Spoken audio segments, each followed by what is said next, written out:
Yeah, we ready, kid. Oh, okay. Hey, what's up, man? It's Captain Tazayad, man. What's the name of your shit again? Oh! Nach TV, right? It's like Nach TV. That's racist, kid. That's racist. Hey, man, it's Captain Tazayad, Isupk on Commander Junior Holler, man. Make sure y'all check out Nach TV, man, for the flyers, interviews, flyers, videos, exclusive content. You want to make sure you tune in. Nach TV. Killer be kid, boy, I'm a menace. I call it down, but it's still in me. Toilet your head, boy, like a dentist. These boys rainbow, yeah, they feel me. How can I show love to my enemy? I know these boys out trying to get me. It's a man down, but it ain't me. Killer be kid, boy, life is war. Come around the corner and I'm looking slow. I'm talking my prayer like it up close. I bring the hands, I bring the sword. Bring that bitch back to the Lord. I bring that bitch back to the Lord. Yeah, I bring that bitch back to the Lord. Alright, man, so we back here with my absolute brother, you know what I'm saying? My brother from another, you know what I'm saying? Listen, we in the city of brotherly love, but this brother resides in the city where we just left, you know what I mean? So tell the people who you are, where you from. Alright, Police Officer Yeah, but don't check my comments for weakness. Yeah, I get it, I got it. I'm faster for I'm my own pilot. I don't need no stylist. Roll up on me and you drop it. We can do the straight hand like I'm coming. I mean, I got that body hot lava. It's live with my silence of private. Red out and stocking. Just know I've been under something. I look at you, boy. You ain't nothing. I be like. Isupk, the Commander Junior Hunter. I'm originally from North Carolina, man. You know what I'm saying? Not a lot of people know that. Not a lot of people know that. Right. Northeastern North Carolina. Grew up in a small county, in Gates County, you know what I'm saying? Shout out Gates County. Yeah, small place, you know what I'm saying? Shout out. It go down out there, man. You know, I've been out there. Yeah, it does go down, man. It's nice, peaceful, quiet, you know what I'm saying? But it's a lot of racism going on, underlying racism, poverty, you know, it's not a whole lot for black people, man, you know what I'm saying? If I could, that's the first time I shot a shotgun outside at the snake and nobody came. Nobody came, man. You get your guns, nobody's gonna come, you know what I'm saying? Right. All day, every day, man. You shoot guns all you want to out there, man. It's a wildlife out there. Right. Right. Shout out to that. Shout out to you. Now, you know, I reside in, Virginia, down in Virginia camp. Newport News, Virginia, right there. You know what I'm saying? Hopefully. Hopefully, you know what I'm saying? Come back to the city, man. Yeah, I know. Alright. So if I could, man. Alright, so if I could, okay, could you tell the people how you found the truth? How you found the UPK? Alright, man. This is crazy. You know what I'm saying? But this is real. Background, man. I came into the whole Christian growing up in Christianity. You know what I'm saying? Tried all the different type of domination, what do you want to call them? Right. They tried different ones like Baptist, Methodist, all of them, man. I just tried them out, man, because I knew something was in there. I wanted to find something, I want to be close to the Lord. Right. You know what I'm saying? But as time grew on, man, the churches started getting smaller. People wasn't being in the church like they used to. You know what I'm saying? And then trying to got into this Pentecostal church. I think like later on, maybe like my absence of Christianity for 10 years. Got into this Pentecostal church. Went around, man, acting crazy, man. And then all of a sudden, man, life wasn't changing. You know what I'm saying? Life wasn't really changing at all. The bills are still piling on like crazy. Right. Still having issues at the household. Right. You know what I'm saying? Still got problems going on. It won't not really changing, man. So one day, man, I really asked the Lord to show me the truth. Was this Pastor Hill? Yeah, man. Yeah, man. Yeah, crazy. Was he healing people? No, he was. Hey, yo, hey, Dad. Remember you went to that? That was the pastor where he said he could heal he could heal cuz from his kidneys. Yeah, man. And man, you standing in the back. He tried to push your head down. He was like. Look, cuz like this. He was like, go to sleep. He's like, ain't go down. Ain't go down. Cuz was like fighting like, I was like, oh, no. He's like, ain't go down. Ain't go down. You're healed. Man, you sitting back there laughing and everything. He wasn't healing them. Yeah, man. Well, I was in that crazy stuff, man. But you know, Oh, you still got diabetes too. He still got diabetes. got He never held his diabetes. man, hey man, you know, I ain't never think he was gonna do that anyway. You know what I'm saying? But shout out to Hills, I guess. Yeah, shout out to Hill. Yeah, but yeah, man, but man, I was in that crazy, crazy stuff, man. Yeah, man, I was in that crazy stuff, man.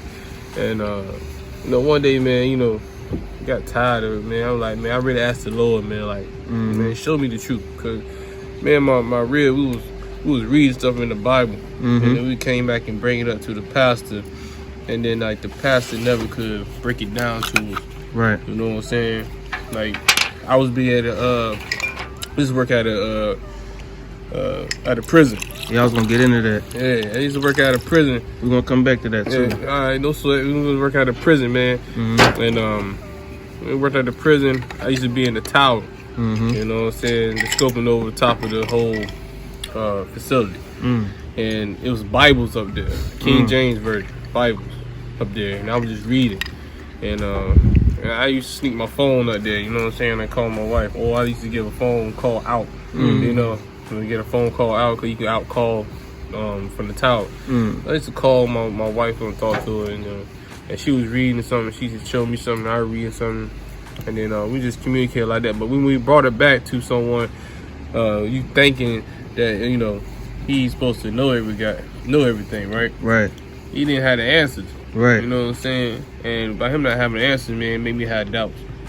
So, you know, I remember that day on that Sunday, man, I asked the Lord, man, that really, man, I want to know the truth. I really, really want to know the truth. Why my people was like suffering and dying. Why we in this condition that we're in. Right. And that's when, man, a lot of stuff just started going crazy in my life, man.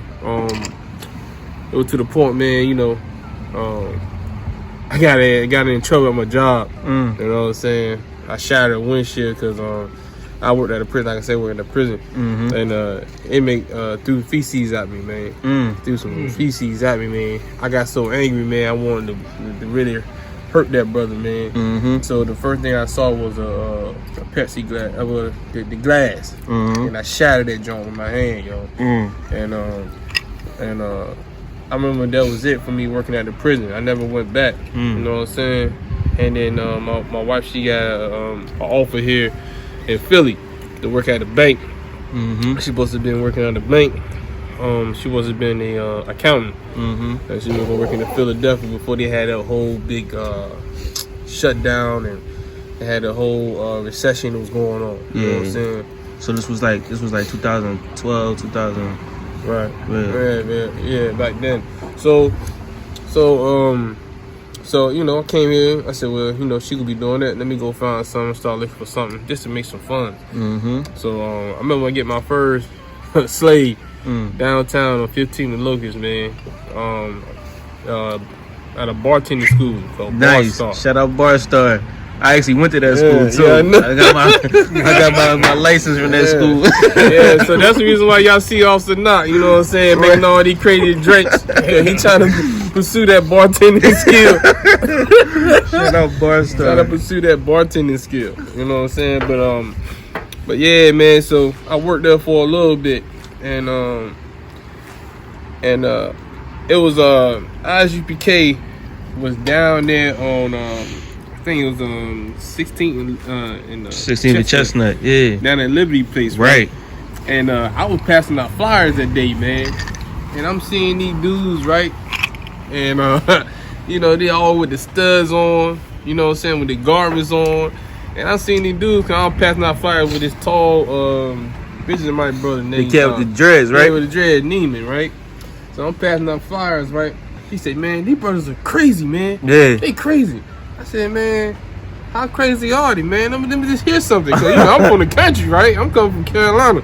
So I'm seeing these dudes in here say, man, the white man's the devil the Bible speaks of. And then he hold up this sign, Caesar Borgia, which, you know, most Christians or most of our people think is Jesus Christ. But he hold a sign, and I'm seeing the brother talking pure tea crap about, you know, this white Jesus. This is something that, you know, down in the South, everybody believe that Christ is white. You know what I'm saying? Heavy down there. But nobody really showed me the scriptures was showing that Christ is black. And the brother broke the scripture down and it was so heavy, man. I was like, hold up, that's in the Bible, and it caught my attention. I remember standing at that spot, 16 Liberty Place.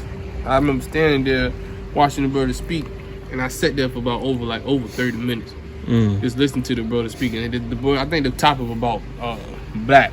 You know what I'm saying? People's in the Bible black, and it caught my attention, man. And I was searching for the brothers again, right? I never even got a flyer that day, but I was just looking around, and then you know, you was up here, and everybody was up here. I said, man, yo, these dudes right here, man, I got this cause it was another Israelite group that Candy Canes. You know what I'm saying? They can't give a flyer and stuff, and I brought both flyers home. I started looking at it and stuff, and well, up here at the house where we at right now, and it was going over, and I was showing it. And I brought it in, I was showing. I said, man, I ain't never seen this before, man. You know, and then you know we start watching videos. You know what I'm saying? Of different groups and things like that was going on.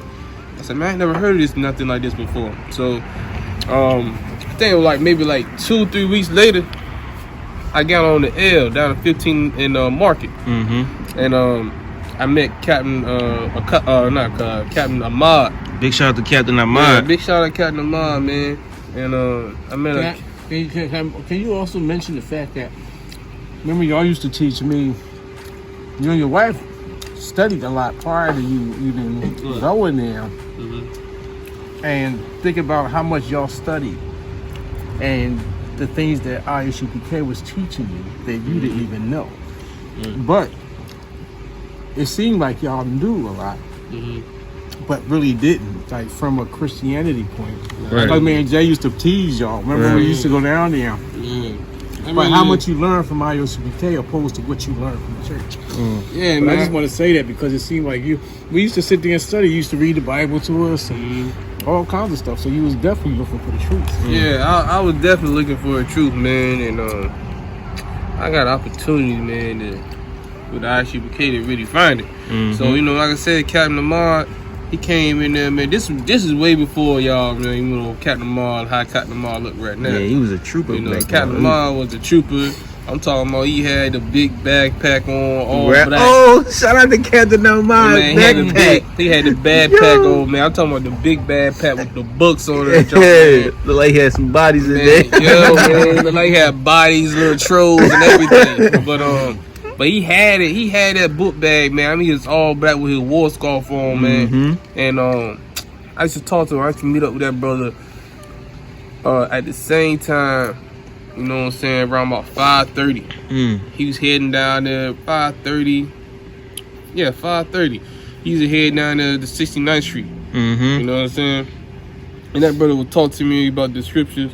And I had questions, and I was asking him, and he'll break them. You know, he was giving me some information about it. He said, "Hey, brother, just come to the class, man. Just come to class, man." And he gave me a flyer, and I brought that flyer home, man. And then as I brought that flyer down, we started looking at the videos on YouTube. Right. I said, man, this group right here, man. You know, something about them felt right, because you know we were watching AOC, we were just scoping them out, but something about Isupk, man, it was like, no, this is where it's at. You know what I'm saying? And then you know, checked it out, and then we had this we were watching the videos and we were taking notes. You know what I'm saying? We wasn't fully going to the class yet, but we were taking notes and everything, man. But then we had the buddy, Keith, man. Jehovah's Witness came over here, man, yo, and this the scripture that they were going over, like the milk scripture they were going over with, like, man, we like, you know, semi-bottle on the Jehovah's Witness. I'm saying, like, that was the craziest part, is that before you even got really into UPK, you was already into the Bible, but it's like you already knew a lot of stuff. And you was battling Keith was the Jehovah's Witness, and y'all was going back and forth with Keith. You know what I'm saying? It's crazy how, from a Christian standpoint, opposed from a UPK standpoint, how, and like I know this now because of you know, we all be talking, but how misleaded you was in the church from the way you knew the Bible. Because, like you said, you used to teach me, and we used to talk about it. But then, how much things changed when you actually learn the Bible the right way, from a black man's perspective. You're absolutely right about that. Yeah. And so, you know, when we did that battle, man, you know what I'm saying, like, you know, I still didn't feel right. You know what I'm saying? So that's when I really humbled myself, man. You know what I'm saying? And just came to class. I listened to Captain Ahmad and just came to class. I didn't go down that during the night class, but I came on the Sabbath class. It's Captain Muckabuff was in. Big shout out to Captain Muckabuff. And I remember Captain Muckabuff. This was before he got the surgery on the knee and stuff, man. You know, he had a little knee problem, man. You know, it took him a while to get up the steps, because you know how they climb up the steps. And yo, this is crazy, yo. Like, I came on that joint right. I was like, man, I ain't know what to expect. I see all the smoke going up in there. I said, man, what's going on? Somebody lighting something on fire. You know, I'm from a Christian standpoint. So I'm seeing this, and they said, yo, we gonna say the prayer. And then we said, they was saying the prayer. And, you know, it was something new to me about that. And then all of a sudden they send up the evils and curses. Yeah. Oh, my goodness, man. And they were saying the death to the Edomites and everything like that. I was looking, I said, man, he's saying this junk, like, you know what I'm saying? But he's saying it with confidence. Right. You know what I'm saying? Like, and I like, man, I never experienced this before. You know what I'm saying? And it really, like, you know, intrigued me. I was like, man, something about this feels right. And I stayed there and I listened to it, man. You know what I'm saying? And, you know, I kept watching class. And I went to my first Passover, man. You know what I'm saying? That Auburn bar room. And damn, man, that's why I got my name, man. You know what I'm saying? Yeah. General Hazayan, you know, General Haz, General Mayat too, and General Mayat. Yeah, man, them guys, man, you know, I came up there and I told them, you know, who I was. Right. And I was watching class and stuff. You know, and I went back down to Virginia. You know what I'm saying? And I went back down to Virginia. They was like, yo, you can start a school up down that joint. Yeah. You know what I'm saying? Hold a fort down there. Right. So, you know, if I told them that, where I was at, you know, located, how long I was just watching the class and attendance, and they checked everything out. You know what I'm saying? See that I was telling the truth. And they come back like, I was telling the truth about that. They gave me my name at my first Passover. You know what I'm saying? And ever since, man, I've been in there, man. Cookouts, barbecues, you know what I'm saying? Right. Bringing in family members, you know what I'm saying? Well, not my side of the family, you know what I'm saying? Not yet. Yeah. You know, that's still the Lord, you know, I pray to the Lord, you know, maybe one day they'll wake up and see. Right. But I was able to bring this knowledge to other family members, like my wife's side of the family, you know, they saw it and they came on in, man. So it was a big opportunity, man, for me to do that. And the Lord gave me that opportunity. He basically answered my prayers, man.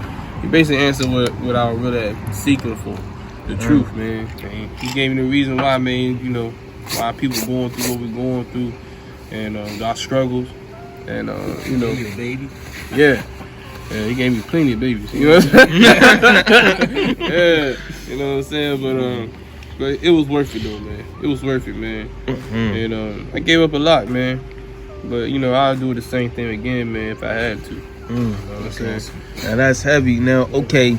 So I remember one story. I remember when you was working in the prison, right? Right. You went on tour. Right.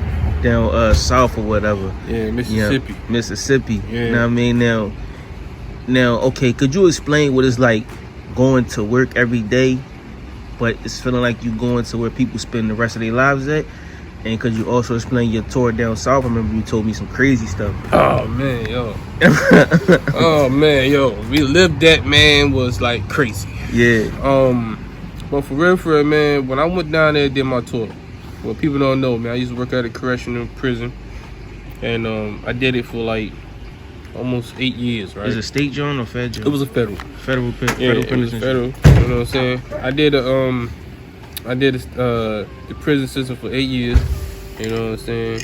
8 years, I done seen a whole lot. You know? That wasn't my first time, you know, going places. And when they normally send you somewhere because it's a riot in the prison, and the riots going on, they need all the available sources they can get. So they basically outsource officers for other facilities. These are facilities that's basically like under the radar. They're not hitting the news. And nobody know any information about it whatsoever. You know what I'm saying? It's on the hush tip. So I go down there to East Mississippi State Penitentiary. It's the down there it's close to Jackson. Was it a state? It was a state pen? It's a state pen, man. State pen. It was a high level. You know what I'm saying? They house gangster disciples and vice lords. And we went up in that joint, man. The first thing he told us, man, it wasn't even the warden itself.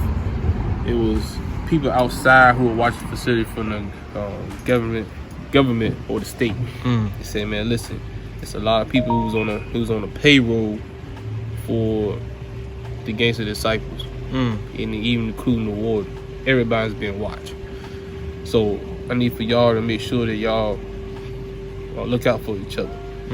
So right then and there, I look at my partner and everybody else who came to this facility, like, man, we ain't never been through nothing like this before. You know, we had to make a little pact. You know what I'm saying? A bunch of, they nothing but brothers.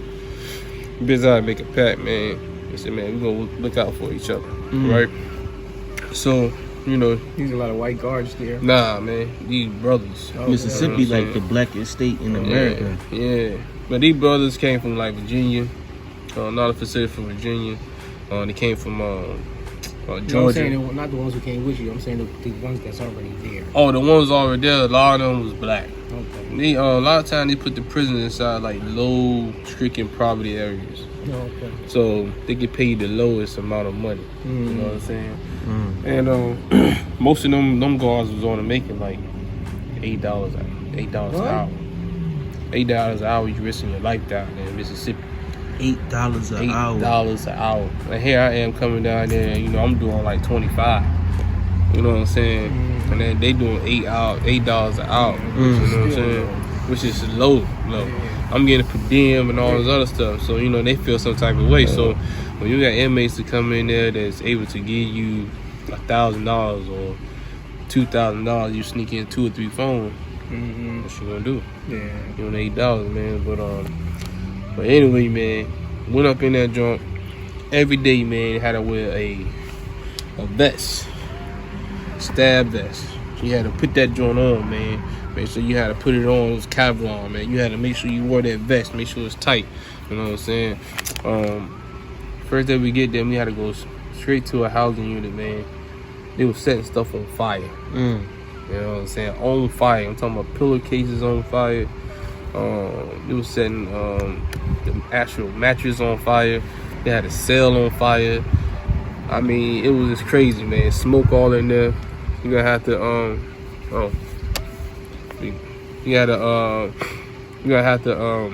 we had to make sure that we got all the inmates out. We had to put them in the yard. You know what I'm saying? Most of them was like asthmatic, things like that, man. We had to take them to the medical. I mean, it was a crazy 48 hours. I'm talking about getting straight off the plane. No, we didn't drive. We didn't have a plane. We rode down there. We drove down there. 20 hours of driving from, not 20. Actually, it was 23 hours. We drove from Norfolk, Virginia, down to Mississippi. 23 hours, man. Me and this Officer Harold, we drove down there. And as soon as we got there, they said, you can't check in. You got to go straight to the prison. Wow. And we got to go in there and help them relieve them.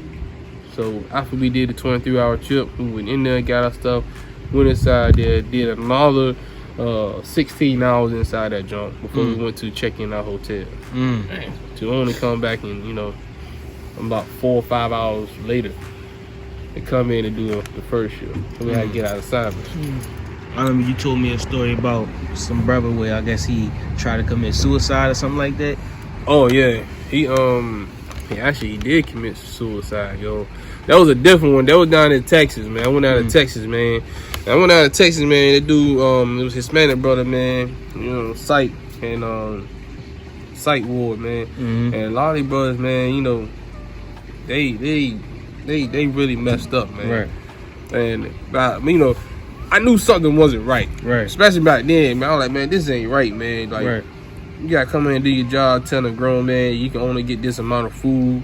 A lot of them was hungry. Right. You know, a lot of them didn't have people who were caring for them. Right. So they would do anything and everything to try to make sure they get food and stuff like that, man. So Right. it was tough, man, seeing brothers fighting each other, seeing brothers cutting each other. But that site with that suicide watch, man, I wasn't over there though, but there was an officer who's supposed to have been watching them.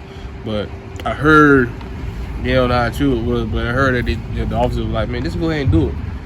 And slid the guy a razor. You know what I'm saying? Like, this baiting the guy that's going to take his life. The brother. So, it was around about 6:30 that morning we got there. They heard a call, said cold blue. Cold blue mean that was a medical emergency for an inmate. And when we got over there, we had to run, man. When we got over there, it was blood everywhere. It was blood everywhere, man. Blood on the ceiling, blood everywhere. The brother hit all 6 major arteries on his body. He cut himself and he bled out. And the room was like... That's the one that let his guts out? Now, that one right there, man, was down in Mississippi now. That one in Mississippi, they teach you, man, don't go inside the cell because it could be a trap. Yeah. Once we lock these guys up, you know what I'm saying? Because a lot of the time these guys jimmy the doors and everything. Jimmy the door mean like they rig the door. So you think it's showing lock up there in the cell, but it's really not locking the system. They put like domino pieces of tar, a pencil, pen top, anything. So if need be, they can just slide the door. They had a sliding door, so they can slide the door and get out and do that thing. You know what I'm saying? So we had to go around there and unjimmy the doors all the time. But there's one time this guy said, man, I'm gonna cut myself. I'm gonna cut myself, man, if I don't go to medical. I said, man, listen, man, I done called medical, they not coming. He said, I'm gonna cut myself right in front, I'm gonna cut my stomach, man. I'm gonna cut my stomach right now. I said, man, what you gonna cut your stomach with? You know, I asked him that question. You know what I'm saying? Cause I want to make sure I get a good report on him. Right. And, you know, cause you gotta watch him. When guys talking stuff like, you gotta watch him. So, he came out, he dug something out of his skin, like a piece of metal. He had it was like tucked in somewhere, man, underneath in his hand. Like you couldn't see it. Like he got it from somewhere. I don't know where he got it from, but he like pulled it out of his hand. He said, I'm gonna cut myself. I said, listen, man.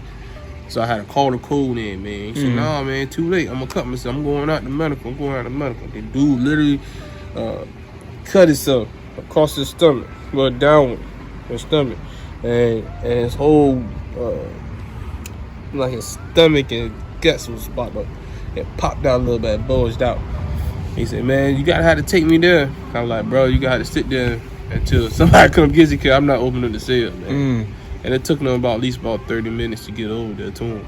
He bled for a minute though. You know what I'm saying? But you know, those are the type of things that you saw, man, in the prison system.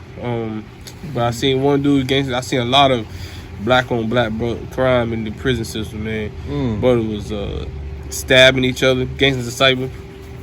Man, the dude Jimmy the trace shot. You know what I'm saying? All the trace shots supposed to be cool. You know what I'm saying? But they put like paper. They put anything to make it look like it's locked, but it ain't. They can just hit it open. But we was escorting dudes to the showers, man. They can take showers. And the dude said, man, I'm a vice lord, man. You know what I'm saying? I don't give a damn about no gangster disciple, man. I'm a vice lord. You know what I'm saying? I don't need nobody to escort me.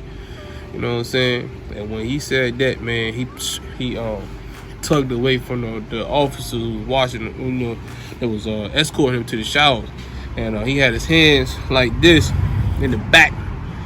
And I was on the top at the showers because, you know what I'm saying, I'm about to let the guy, you know what I'm saying, inside the shower, let him take the shower with him. They'll call you, let you know when you're done. So, soon as he pulled away, I think he walked past 2 cells, man. That third cell, that trace slot dropped. The dude has took the light fixture out of the room, and he had sandpaper or something, and he basically sharpened it. After he broke that light fixture down on the side, he sharpened it, made it to like a sword. And when he did the sword, man, he hit the tray slot and threw that metal piece. The metal piece had to be almost like, man, 2 feet long, man. And he pushed that thing out, man, and it hit that dude right in his side, man. And you talking about blood coming out, bruh. I done seen a lot of things in that prison system, man. You know what I'm saying? And when I'm telling you the truth, man, when I got out of that prison system from Mississippi, I wasn't all that, man. Yeah, for real. It's like I was high alert. And not to go off the subject, you know what I mean? But this is one question I like, because this is something that I had, like when I hear people talk, like you are not, like when they think about like people from your Isupk, they think about, you know, young black men, distraught. I don't know if that's the right word to say, but you got a problem with life, like, you know how the white man, they worship or they go study their history, but when we study our history, and you say you hate the white man, you're being racist. You know what I'm saying? So you have a problem against America, you have a problem against what America has to offer, and you just basically just a thug or somebody who really never valued life, and now you have this hatred or this anger towards just life, in life terms or whatever. But what I see is that the guys in UPK are very intelligent, very smart, and like you got a college background. You was a prison guard. You know what I mean? You was like you said, you worked out at Bar Star for. I mean, so I just want to, from your viewpoint, like when you just said looking up at Isupk, what was your view? How? Because the only thing I'm saying is that you're not the only one. You have other people there that's very intelligent, very smart, college background. And like I said, however, the college background is not the biggest thing. You know what I mean? Granted, you went to school, but this just goes to show that when you approach, like when people listen to these guys, sometimes they don't want to listen. You know what I'm saying? Because you got an attitude. You got a problem with life in general. But you came and you listened to Isupk with, you know, from an educated standpoint. You know what I'm saying? And what was it that you felt like when you standing there listening to Abad and those other guys, you know what I mean, like Akkad and all those people, when you listen to them, you're not listening from an ignorance, you're listening from more of an educated standpoint, because like I said, you study the Bible, although you study from the wrong perspective. Not that I knew that, because you was helping me, so we all looking for something, but we just can't find it, and we're being steered the wrong direction.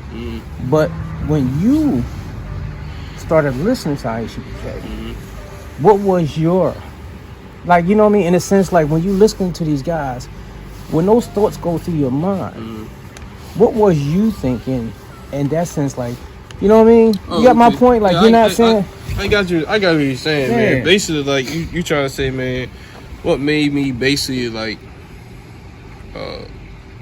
listen. Without giving some kind of objection or, you know, things like that. Or, you know what I'm saying? Or being like most guys you see giving back talk and telling that they don't know what the hell they talking about and stuff like that.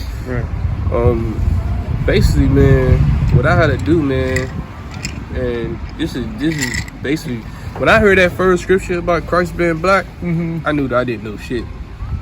So you mean to tell me that all the time that you've been in church, as much as we talked about the Bible and everything, you had no idea that everybody was black. And that's amazing. Because I know y'all was in the church for a while. Yeah, they never bring it up. And that's what I'm saying. When I heard that scripture, and then I went back and did the research on it, I knew that I didn't know shit. Right. So by then knowing that I didn't know anything. So you had me fooled then. No, I didn't have your food. I'm only joking. I didn't have your food, man. No, man. Listen, when I was at Bar Star, smart. yo, when I was at Bar Star, right? When I was at Bar Star, when I didn't have nobody there, and I was in the office, I was watching the videos. Yeah. I was watching videos of Isupk, you know what I'm saying, stuff like that. So I had to read the Bible. I pull the Bible up on the computer and I read it. I had to do my research. Yeah. And when he pulled scriptures out like that, and then they had the flyer right there, I was looking on the flyer. I found out, man, I didn't know what the hell I was talking about. Right. So by then, man, me knowing I didn't know what the hell I was talking about, I had no other choice but to humble myself and come and listen and then talk all over again. You know what I'm saying? And that's the whole issue, man. We come in and think that we know everything. You know what I'm saying? But sometimes, man, we just gotta just be quiet and listen. You know what I'm saying? Just listen to the information. Right. And then if you want to go home and look at it, go home and look at it. Right. Bring your questions later on to it. You know what I'm saying? You don't have to be a scene. You ain't got to be all, you know what I'm saying, put your pride there. Because the Lord said, man, he hate people who's prideful, man. You know what I'm saying? It's 16 and the Lord hate, man. And one of the things he hate is someone who's being prideful, man. And your pride would definitely get away from you, man, trying to know this truth here, man. You know what I'm saying? So basically, man, what I'm trying to say is most brothers who come in here, man, think they know everything, man, it's kind of hard for them to humble themselves. And and if they don't humble themselves, man, they'll miss out a whole lot, man. You know what I'm saying? Because they be stuck on the way they've been taught. You gotta come back to these scriptures, man, and be retaught about everything. Well, like I'm actually like, all right, let's say, like I heard one of the interviews that Jay had, and he was talking to the one of the generals. Everybody can't do this. You know what I'm saying? And from your viewpoint, like you coming from North Carolina, you know what I mean? You're a pretty, you know, you like that gentle giant, you know, you know, and you're a nice guy, this, that, whatever. You know what I mean? And the way you approach people, you know what I'm saying? So, like, this is not something that everybody can do. Like, go out and preach. You know what I mean? You don't know what's going to happen that day, this, that, whatever. You know what I'm saying? So, what is it that, how did you able to overcome, like, you had to actually make a change from the Arnold, you know, from the Ronald to the Tazayad, you know what I'm saying? And your whole attitude and the way you deal with yourself is totally different from the way you were before. You know what I'm saying? And what is it that made you, I mean, just like I said, I'm just saying just for this, you know, but what is it that, how did you make that change, and what is it about Isupk and the Bible that helped you make that change? Like, because this is something, like, say for instance, everybody can't do it. The toughest, the strongest guy can't do it. Yeah, man. You know, what really got me is, like I said earlier, like, my people. My people are struggling. And to see my family struggle, to see your own personal family struggle, and then you see your brothers and sisters out there struggling. And then every day you go watch the news, and you see their struggles on the news. And you seeing brothers getting killed every day. It's like, what are you gonna do? Are we gonna sit back and continue to allow these things to happen to our people, or you gonna make a choice and take a stand? You know what I'm saying? And fight for the Lord to wake up His people. You're gonna have to really make a choice. Now, like you said, everybody's not gonna make that decision. Like, to do so, but you know, I do that choice.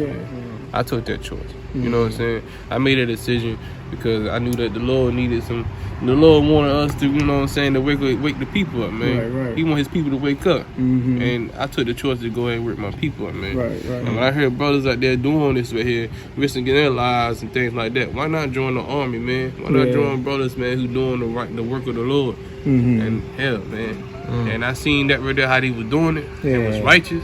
And I knew the Lord was with them. Hell, why not? You know what I'm saying? And that's the reason why, you know, I joined the Isupk, man. I want to do the work of the Lord. So if it was any young man in any city, North Carolina, or any city, Virginia, you know what I mean, our 2 to 3 followers, you know what I'm saying, our 4 subscribers, anything you wanted to tell anybody out there, man, your uncle, your nephew, anybody out there, if there's anything you could tell them, what would you say to them right now? Man, you know, right now is you gotta let go of that lustful stuff that you holding on to. You gotta let go of that pride that you holding on to. You know what I'm saying? The Lord is basically, man, has show you who our enemies is. He basically showing you that He don't want us to be amongst our enemies. The Lord is basically going to show you, He's showing us right now that He's going to continue to separate us away from them. You understand? And we need to wake the hell up so we can get ready for this this onslaught that the Lord is about to do. You know what I'm saying? And if they truly want to be able to, you know, be with the Lord, man, they'll let all that stuff go, man. If not, man, shalom to them. Right. You know what I'm saying? Right. I mean, I done gave up on, you know, trying to convince my family and talking to them all the time about the truth and things like that, man. You know what I'm saying? You know, after you done told a man or told them about their ways, you know what I'm saying? The blood's not on your hand no more. Right. You know what I'm saying? What's happening? So like, it's not on your hands no more. So now you just catching your pearl amongst swine. You know what I'm saying? So I'm not gonna do that no more. Like I done told them what it is. They can follow me on Facebook. They know what I'm doing. You know what I'm saying? And they'll go from there. Like they said, man, listen. It'd be like Captain Todd Wolf, you know what I'm saying? He come down 10 years later, man, I still be here, Lord allow. Big shout out to Captain Todd Wolf. Big shout out Captain Todd Wolf. I still be here. They give them flyers, talk to them about the Bible and all that. They already know. I know my personal family, I know they watching my videos. You know what I'm saying? I know they watching the videos in the shadows. And they not saying anything, but I know they watching them because they respect me when I come down there.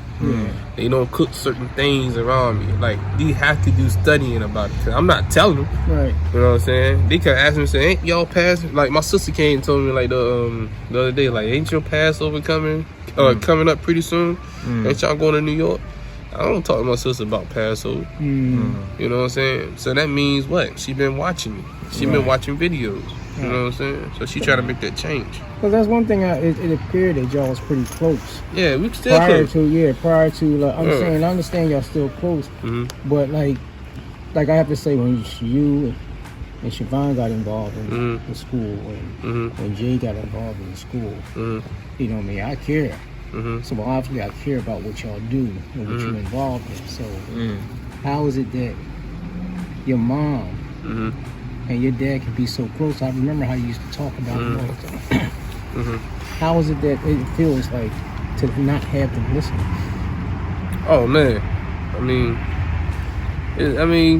everybody want their family members to basically be there though, but you know it's not up to me. Right, I realize. You know what I'm saying? You know what I'm saying? All that I can do, man, prophesy to win, man. And hopefully that these words that the Lord has me to speak out there, hopefully my, you know what I'm saying, my family will listen, man. He'll wake them up. It ain't up to me to put that breath of life in them. You know what I'm saying? That's the Lord. You know what I'm saying? It's not my time, not my fault. So I hope that the Lord does, you know what I'm saying, one day wake him up. But if he don't, man, that's his call. You know what I'm saying? All right, man. But we here with my brother from another, man. Yeah, man. You know what I'm saying? You know what I mean? Actual physical brother, and the truth ain't in the world. You know what I'm saying? So, man, I've been knowing you since you was like 13, 14. Facts. You know what I'm saying? Come around with the baggy pants and the key ring around your neck. And the book in his pants. The book in his pants, the notepad. You know what I'm saying? The notepad for the lyrics and he be writing, really, he gonna writing lyrics until he said he'd rather be dead. What did he say, in the park or there's some party bench? You know, writing but this is my brother, man, for real, man. You know what I'm saying? Yeah. All right, man. So until next time, man, we appreciate you, Tazayad, stopping in on Nach TV, man, letting us get an insight on your life, man. Anytime, man. You know what I mean? Sometimes we don't know the person, we just know him in passing, you know what I'm saying? But at least this time we get to really know who you are, get an interview on the inside, man. It's about brotherhood, so we can learn each other, you know what I'm saying, make dialogue, you know what I'm saying, and maybe one day your sister or your family will see this interview, you know what I'm saying, they will understand where you coming from. Or some brother 10, 15, 20 years from now could see where you at and see that, you know what I mean, he coming from the same path that you came from, you know what I'm saying? So hopefully these interviews will touch that person, you know what I mean, he'll see this, you know what I mean, and he'll get the chance to get the inspiration from you. So the Wado, which means thank you, bro. You know what I'm saying? And we hope to see you, you know what I'm saying, rocking out in 10, 20 years when that when that brother come in. Yo, one thing I can say, man, if anybody who's on the fence about the truth, you know what I'm saying, stop worrying about what other people in your family members think, yo. Right. Because you're going to leave that family and then you're going to come to another family. Right. So you're not going to really lose family. Right. You know what I'm saying? So you on the fence, man, don't worry about that jump, man. Lord give you more brothers, He give you more sisters, He give you more mothers, more grandfathers, more everything. You know what I'm saying? Right. Most High Christ. Alright, bro, we're gonna catch up with you, man. Lord Christ, Lord be with you, man. Alright, man. Alright, shalom. Shalom. Represent for the culture. Niggas coming out here with all this funny color hair, skinny jeans and shit. Fuck that, shit nigga. is We taking it back fucking to the fringes. Motherfucking spikes, nigga, representing for the Hebrews. You know what I'm real, saying? Angry black man media, That's how nigga. We we getting do it in. We bringing that real shit back. That's I how match we my do. guns with the sneaks. That's my fashion week. Go ask the streets. Dog, we got massive beef. We pass elite. Play this on blast, repeat. Let it go worldwide, let the masses peep. I don't care if she thick or her ass petite. She want war with the D, she a casualty. Long as she don't got no limits like I'm Master P. Fucking bitches! Boom, dick style! No, do that shit over again. You know I'm squeezing on triggers, my bullets hitting you, won't heal up with stitches. You don't want that, you don't wanna get your skull cracked. Better tighten up when a nigga tell you fall back. Titties on the drum, you a sucker, give you all that. When you stand tall at, that's where you gon' fall at.